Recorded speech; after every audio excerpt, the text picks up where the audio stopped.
Does your child's school have reward charts in the classroom and give awards for perfect attendance?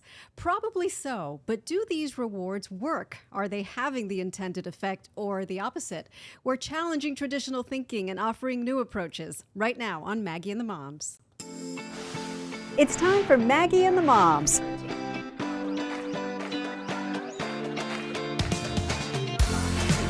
Sponsored by Tampa General Hospital. So what is the best approach to dealing with common issues that affect school-age children? Is it rewarding them with stickers or awards? Is it intervening on their behalf at school? All of these approaches, which are quite common, may not be the best approaches if the goal is having happy, healthy, and ultimately successful children. So says our guest today, Abby Clarke, who is joining us all the way from the UK. I love what you're about. I love that you're taking the time to tell us about it. I discovered you, Abby. I don't even know how, really. I think it was an article, and then that led me to your website, Spark Guide Grow. Then I read all of your blog posts, and I'm like, this woman gets it. This woman understands. And Deanna has 2 children. I have 2 children. So we are all ears. Could you start, please, with introducing us to what you're all about? Because you help parents figure out why their kids are, as you say, sad at school, right? Yeah. So having been a teacher in obviously the UK education system, I kind of saw all of the things that were meaning that children were not loving learning anymore. And I couldn't do it anymore. And I just thought, my goodness, how can we go from being these curious little 5-year-olds to 8 and 9 and just suddenly turning themselves off from learning? They're not even trying because it was almost like a self-preservation thing. Oh. So now I help parents understand what's going on, what the real triggers are for their children, and understand what's going on inside the classroom so that they can really advocate for their children and work with the teachers as a team so that we get the best results for our child. And it's important, I think, to involve the teachers as well, because as you point out in one of your blog posts, they got a lot of attention. They may be doing something that they think is productive that may actually be counterproductive, like these reward charts. Could we start with that? We've all seen them. I'm sure your daughters, Deanna, have had them in the classroom. Both of my children did. You know, they have the chart on the wall. It's got the name of every single kid in the classroom on it. And everybody, moves either up towards green, which is good, or down towards red, which is bad. And so you see if you're being good or bad, and everybody else sees it as well. What's wrong with that concept, Abby? So much. She's like, where do I begin? First of all, the idea that you can publicly shame a child for behaviors which are often developmentally appropriate for that age of child or that child's stage, and that's not always the same thing because everyone develops it differently, different rates and things. If that was to happen in an adult workplace, I think there would be some outcry. Such a good point. It really is. Yeah, I think if we always, whenever we're doing anything to children or with children, and we think, would I do this to my grandmother? No, you shouldn't be doing it to children. So publicly shaming them, like for calling out or, I don't know, talking when they shouldn't be talking or any of those things, I just think is so wrong because, and even if the behaviors are more extreme, right, like hitting, doing something that's not, that we don't want them to do, right, the story behind that child is usually really heartbreaking. So my mantra kind of is, if they do well if they can, if we are helping them and helping their emotions and helping them understand what's going on inside, that's going to be so much more beneficial than moving them up and down a zone board. Mm-hmm. So publicly shaming them is never going to make them feel better. If they don't feel better, they can't behave better. There's so much I want to talk to you regarding this topic because we discussed it. We have a TV show called Daytime here in Tampa, and it was one of the topics of discussion today. Okay. So it led to a lot of questions. But the first point I'd like to tackle is publicly shaming, that aspect of it. That's what really got me to your way of thinking on this. Because if you really think about it, has shame ever been an incentive? Has it ever helped anybody? To do something better. It's like you say, you do better when you feel better, not the opposite. And that's something that we as parents, because I am quick to be with my children and say things like, you didn't do this, you didn't do that. Why do you never, how is that helping, right? How has shame ever helped anyone? It doesn't. It's not a very good motivator at all. It might work in that moment, and that's why we've seen it come into our classrooms and things, is because actually in the moment it kind of works, but if we want to think about the long term and who that child is going to turn into, I just don't think it's ever going to be a good thing for them. Because who could that child turn into if the child is shamed their whole life in this way, this subtle way? If they keep getting that message, and really it's the message, I'm not good enough, or I'm not worthy of this person's attention in the way that I need it. They're going to, not that they consciously think that, but if they keep getting that message over and over and over again, they're not going to think that they're worthy of love, of a happy life. They're not going, and that's when they start to turn to other things like, I mean, I won't name the things because I was a headline recently that I wasn't too pleased about. But yes, we saw. Yes, it's not that reward charts lead to drug abuse or alcohol addiction. No. I said it. That is not the message. The point is, what kind of message? Because you also say, and I loved this point when you said that all those labels that we put on ourselves in adults, like I'm lazy, I'm too sensitive, you have formulated by the time you're 7 or 8. Yeah. Right. Yeah. That's the point you're making. And and it's like we can't just say, look, school is causing that trauma, because there's so many aspects to that, right? But you can't ignore the fact that school is a huge part of their life. So you can't say that that's not doing anything. So yeah, I think publicly shaming is never going to work. I truly believe that every person is born intrinsically motivated to do well. I really believe that, and that's partly my own beliefs that I just have, but it's partly my Montessori training as well that I did between teaching and what I do now. But somewhere along the line, they get these messages that what they want to learn is not good enough because they have to do what the teacher says all the time. Mm-hmm. They get this message that their emotions are not important because there's no time to actually think about their emotions and who they are as a person. And I agree. I get the public shaming part of it, but what about the rewards part of it? Because there always seems to be incentives. I have a system at my kids' school where not everybody sees what they get, but they have this little agenda. And at the end of the day, they are either a 10, which is the best, to 1, which is the worst. And the teacher decides that? The teacher decides it. Okay. And one other kid has a job, and the job is to put that in there. So one other kid knows if they're whatever number. So do incentives work at all, or should we just, in your opinion, eliminate all of these reward-based charts? I think every child is different, so it's really hard to say eliminate them all. But what the research is showing us is that when you reward a child for doing something that they probably want to do anyway, they would have done anyway. When you look at toddlers, right? I've got a 3-year-old, nearly 3, but up until this point, he's never needed to be rewarded to help me. Like, I've dropped something, he sees I've dropped it, he'll instantly just automatically pick it up because that's come from him. That's his own autonomous sort of intrinsic want to do it. If I then go, well, here's a certificate because you were helpful, that's taking that autonomy away, and he's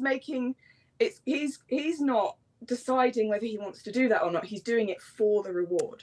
It's because it takes that inner, I want to do this just because it feels good to help somebody, away from them, and it's, I'm going to do this because I get something from it. But is wanting to learn intrinsic? Right? Is wanting to learn intrinsic? Yes, I truly believe it is. Otherwise, I don't think the human race would be where it is today. Yeah, like, we're born curious, aren't we? From the minute we're born, we're looking for faces, and we're curious. We want to learn constantly, and it's so good for our brains. Our brains love it. So it feels good to learn. Somebody brought up the point today in our earlier discussion, but what are you supposed to do instead? Because she, in particular, had compassion for her sister, who's a teacher of 30 children, and she's alone in the classroom with 30 children, and she's just doing her best, trying to incentivize them somehow to behave better. So what are some alternatives, if not offering rewards like this, then what?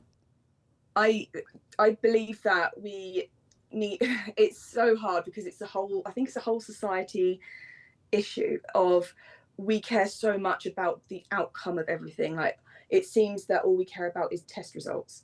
So because of that, what I've seen anyway in our system is that every single minute of our school day is so prescribed and so full of a transfer of learning, like academic learning. Mm-hmm.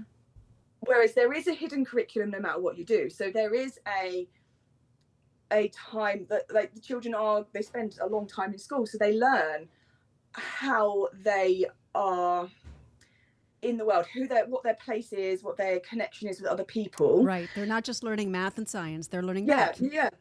Whether we explicitly teach that or not. Exactly. But when you squeeze every minute and make it academic learning, and there's no time kind of just to be and work out who they are as a human.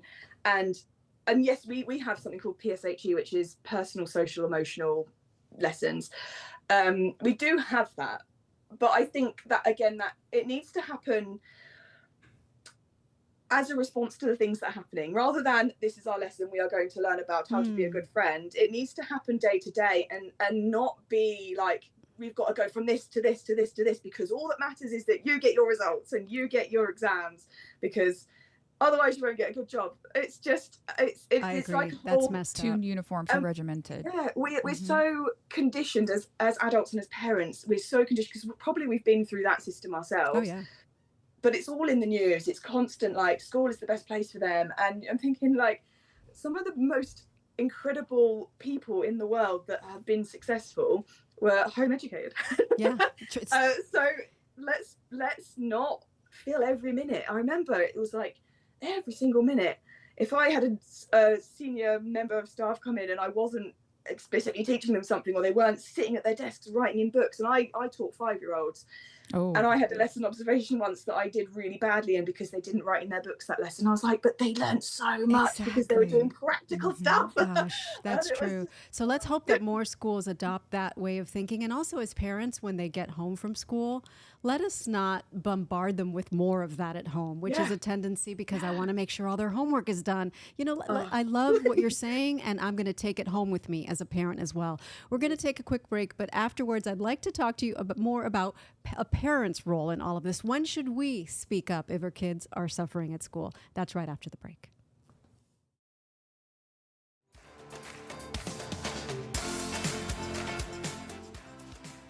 Abby Clarke is with us. She believes that we need to spark, guide, grow in order to help our kids be their best. And at school, yes, we as parents, of course, want the best for them, but it may not be the right approach to constantly intervene on their behalf. It's a tendency, like a mama bear tendency that we all have. Something's wrong. Let me talk to the teacher.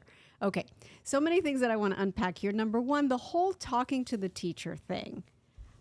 You had a blog post that said, myth, don't question teachers. I'm of the belief, and this got me to rethink that.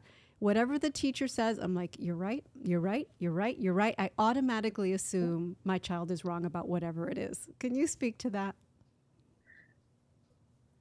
My message is, and I talk about this all the time, is that you, as your child's parent, know them better than anybody else can ever, because you care about them more than anybody else. So if there is a challenge, especially if they are neurodivergent or suspected neurodivergent, you, more than anyone else, are going to be up at night Googling. You're going to be researching. You know better than anybody else. You are, like, you're connected to them, right? They were part of you. So when something's happening in that classroom and you are hearing about it, and it's something that's niggling, and you think, oh, I'm not really sure about this, you absolutely have the right to speak up and say something. And it doesn't have to be an angry conversation. It can be a very much, I truly believe that parents and teachers need to work together as a team, because it's the child that's important in this. And I think a lot of the time parents are dismissed as, you're just a parent. You don't know. You're just an anxious parent. I can't tell you how many times I was told when my daughter was little, oh, so you're a first time mum. And I'm like, yeah, but it doesn't in a condescending way. Yeah. You don't know. Yeah. And I hear all the time, and I don't know what the rules are over there, but over here, especially for SEN, which is special educational needs children, decisions are being made about children's education, and the parents have no idea that it's been made. Oh, well, no, that's not right. They deserve to be in that conversation. It's their child. So yeah. So what I was referring to, and I think that I'm right in this part of my way of thinking. If the teacher calls and says your child did this, I don't want to be the parent that is naive and thinks, oh, my child would never. I'm always going to listen, because many children who are one way, in front of parents and one way at school. Oh, yeah. So I'm always going to listen to what they have to say. But when but what you have taught me now is to question, well, okay, that may be happening, and if so, why?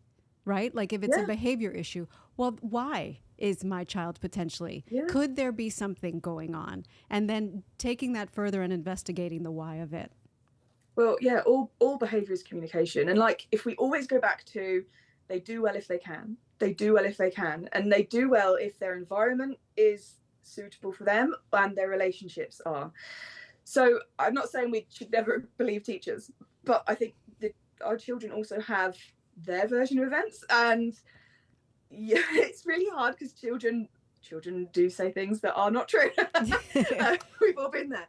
But I also think it's really powerful to believe our children and discuss with them and find out what's going on for them and what happened before the event or whatever. Well, you're a teacher, you would know, but I feel we've talked about this before on this podcast, that I think the pendulum swung a little too far over here specifically, where parents never seem to believe the teachers. Their kid does no wrong. There's too much interference. There's too many phone calls, too many emails. And, the teachers have so much on their plate. Not only are they teaching their children, they have authority figures that they have to answer to. So it's like, how do we find the happy medium where we're respecting the child and respecting the teacher? And I think it is on an individual basis. I think it's a really hard one, because you're right. There's always going to be someone who's not happy or someone that is completely on the other of the end of it. But I think it is that when I had my daughter in nursery, let's go here. I was rung for every tiny little thing, and then I was a nursery manager, and my mentor, she was like over all of the nurseries. She said, why do you need to ring because a child did this thing that lasted 2 minutes out of a 10-hour day, because nursery is long over here. That's 2 minutes. The rest of the day was lovely. So I think actually sometimes you can just accept that a child is developmentally, that's just normal for them. They're 5, they're whatever. I think, it's a no, that makes a lot of sense what you're saying. So there's a proper time for you to intervene and talk to the teacher, and yes, you should absolutely do that. But you also have to weigh the child's independence, and this is something else that you have talked about. How do you know when to go to bat for your child at school and when to let them solve their own problem?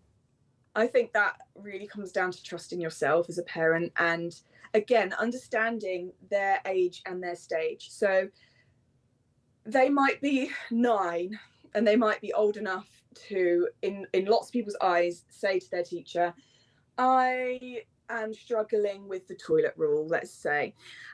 Or you might look at your child and go, you're nearly 9. Yes, you should be able to do this. Not that I believe in shoulds. Yeah.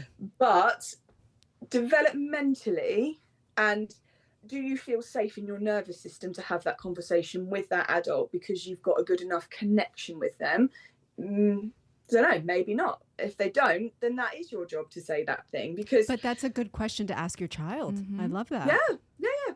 And actually, I'm always about being really honest with them and talking through those things. It's not, I feel like sometimes we're so scared to have those like honest conversations with our children about, this is how your brain works and this is how your body works, and do you feel safe, and all of those things. And because if they are feeling safe enough to go to bat for themselves, isn't that so incredibly rewarding for them?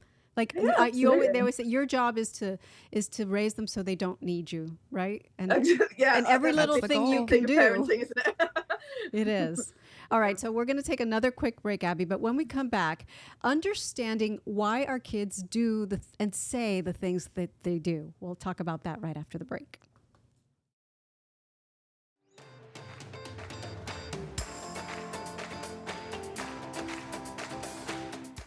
before you go, we would like to try to understand our children's behavior a little better. And we have Abby Clarke with us. She's a former educator, and she is now helping parents navigate all the issues that arise with school-aged children. Thank you so much, Abby. I've so enjoyed our conversation today. And I like that we are wrapping up with making it all about the kids, because sometimes we and the teachers may interpret things, and we could be wrong about that. So first of all, I'd like to talk about school restraint collapse. So many of us, when we pick up our kids at school and they throw a tantrum and they're upset, you're like, oh, that's normal. They're just letting off steam after a long day. Is that what's happening? That is what's happening. And I remember when I was a teacher and learning about after school restraint collapse, which is basically a fancy way of saying they get home and they have a meltdown or they can't cope with it anymore. And I remember learning about it and saying to a parent, take it as a compliment. It shows that you're their safe place. Right. And then I started thinking about it more, and I was like, but why should they need to collapse with you? Why should they have to wait for their safe place to have that collapse? Because what it shows is that throughout their day, they've had all of these things that are happening to them that is happening. It has an effect on their nervous system, but they're not safe to let it out or show it. And actually, should we be having things that happen to them that aren't like, and I'm thinking sensory issues, or someone said something horrible to them, which is going to happen. That's part of life. They have to learn those things. Sure. But also in a class, if you think about every single minute of their day, they are told what to do, how to do it, how to behave. If they've got a reward system, they're going up and down that reward system. All of those things add up. They don't feel safe to cry. They don't feel safe to shout and get angry, because so often emotions are not really allowed. Right. And then they get home, they are with their safe place, and they are allowed to collapse because they know that you're going to love them anyway. And it's wonderful that home is that place. But what you're saying, and I think the moral of this entire conversation is school should also be that place. And let's go more in that direction. And school should be that place. It's brilliant. School should be that place, but school should also not be causing the nervous, that trauma. Yeah. How do you read it when children, because all children do this, they have those delay tactics, right? Like, they don't want to go to bed just yet, or they don't want to. How do you read that? What does that say to you? They're not going to bed. I think it can be a few different things. Sometimes their nervous system actually needs heavy work. Sometimes they need to jump and swing and do those really heavy things. Like sometimes you'll see kids go absolutely, they call it hyper and wild before bed, and actually that's regulating their nervous system in some way. Sometimes if it's anxiety, like in my house we get a lot of I feel sick before bed, and it comes out when that's a good one. Yeah, often the lights are going off and it's like, oh, I feel sick, and I'm like, is it a delay tactic? Probably, but what's underneath that? What is actually, why are they delaying that? Or if it's in the morning and they don't want to get up, are they just tired? Or is there something that they know that's coming later that they're like, oh, I just really don't want to do that? And so ask yourself why, what's really going on. And also I imagine then give them a little grace, right? Don't be like the tyrant who's like, you have to go to bed right now. Right? And whenever you can give them autonomy, like humans thrive on autonomy and children do not have a lot of it. So the more control you can give them over what they do, the better. And amen. It's not possible every single moment of the day. Of course it's not. But also real control, not sometimes we go, well, I'm going to give you two options, but they're both options that I want to happen. Yeah, exactly. Let them actually have real control. And they scream out. They tell us that they want to have autonomy. They'll say, can I do it? I want to do it. Yeah. Mommy, let me do it. And then you're in a hurry and you don't let them. And so, you have to make time for them to build that confidence. That's all that the terrible twos are, is that they just want to do it themselves. You're there. You're living it. So you know. As we wrap up here in our last seconds, I just would love for you to explain the three words that you chose: spark, guide, and grow. What does that mean to you? Spark, because I truly believe that every child has an inner spark. They want to learn. They are curious. They are wonderful human beings. Guide is because I believe that parents are a guide. We're not we are their teacher, we are their guide, but we're not in control of them. And then I think together your children and you can grow. It's a bit cheesy, but no, it's absolutely perfect. And we thank you for all of your insight today and all the great work that you're doing. We can just, click on our phones and find your words, sparkguidegrow.com. Yeah. It's awesome. And I'm thoroughly enjoying that and meeting you today, Abby. Thanks so much. Thank you. Thank you. All right. We'll see you next time on Maggie and the Moms. Bye.